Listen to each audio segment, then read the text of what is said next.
Welcome back to the August edition of the Library Roadshow. When we think of Louisiana's rich musical heritage, we tend to think of jazz, zydeco, gospel, and the blues. But Louisiana's rich musical gumbo also includes rock and roll. Southeastern history grad students Nick Brilleaux and Scott Caro teamed up to produce a documentary on a little-known facet of modern Louisiana history, the Celebration of Life's Music Festival, which occurred in McCrea, Louisiana in June 1971. Nick and Scott join me now on the phone. First, Scott, how long have you been writing and making films? I've been making films since I was a kid.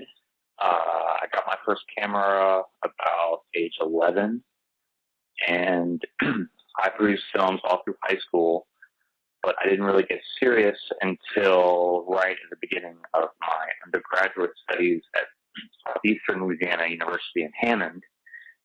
When I first started working for the Southeastern Channel with them, and I mainly produced and educational films and filmed a lot of sports and live events. So I got a good training there on learning how to operate cameras and editing. And I started doing some freelancing on the side and eventually kind of went full time with that and filmed a lot of weddings and music videos and some artistic things. And then I went back to school for a master's degree for history, and we had this opportunity to make a documentary. With a lineup which included the likes of Pink Floyd, the Beach Boys, and Chuck Berry, it's hard to believe more people don't already know about this music festival. How did you guys first hear about this long-lost Louisiana rock festival? Well, Nick first heard about it through his mother, who didn't attend the festival. But she had some family who did attend, and somehow it came up between them in conversation one day, and Nick was intrigued because he hadn't heard of the festival, and it just seemed like something, momentous enough for him to have heard of. So he got interested in it and started to do a little bit of research and found that there was very little online about the festival. He called me and asked me if I'd ever heard of it. And I kind of had the same reaction he did. I hadn't heard of it, which was intriguing because I'm a big fan of that era and the music of that era, and it seemed like something like that would have somehow, I would have came across that somehow.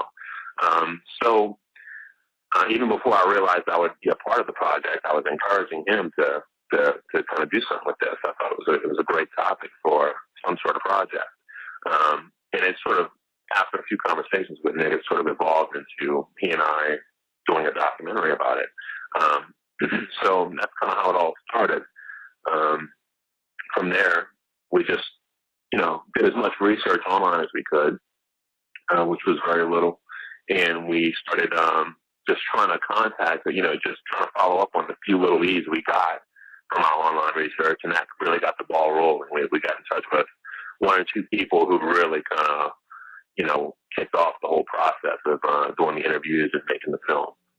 We're going to screen your film at the main library soon. Can you tell the folks when that's going to happen? Our screening is going to be Saturday, August 30th. It begins at 4 p.m. We'll be showing both films there, Louisiana during World War II and McCrea 1971. Louisiana during World War II is about a 45-minute to an hour-long film, and they'll probably show first. And then after that, we'll show our film, McCrea 1971. It runs about 30 minutes. So we hope to see y'all there. With McCrea 1971 produced, what's your next project? Since graduating with my master's degree last December, I have not been doing any video work. I've been working in historic preservation, doing surveys. And Scott and I have actively been promoting the film, and we're actually working on a new website right now and trying to figure out the best way to get the film seen by large audiences. As far as the next project goes, we have a few potential films in the pipeline, but that's all I can say at this point. How do we find out more about the movie McCrea 1971? If people want to know more about McCrea 1971, they can visit our website, which is McCrea1971.com. We're currently redoing that website. It's going to be a lot more, it's going to cover a lot more history, have a lot more media, and eventually, within the next month or 2 months, people will be able to see the entire film on the website. So again, that's McCrea1971.com. Thanks, guys. Be sure to check the source of the library's online calendar for dates and times of other programs that'll take you to another time and place. Hello out there in TV land. Today we have a craft for you that's fun and will get you ready for back to school.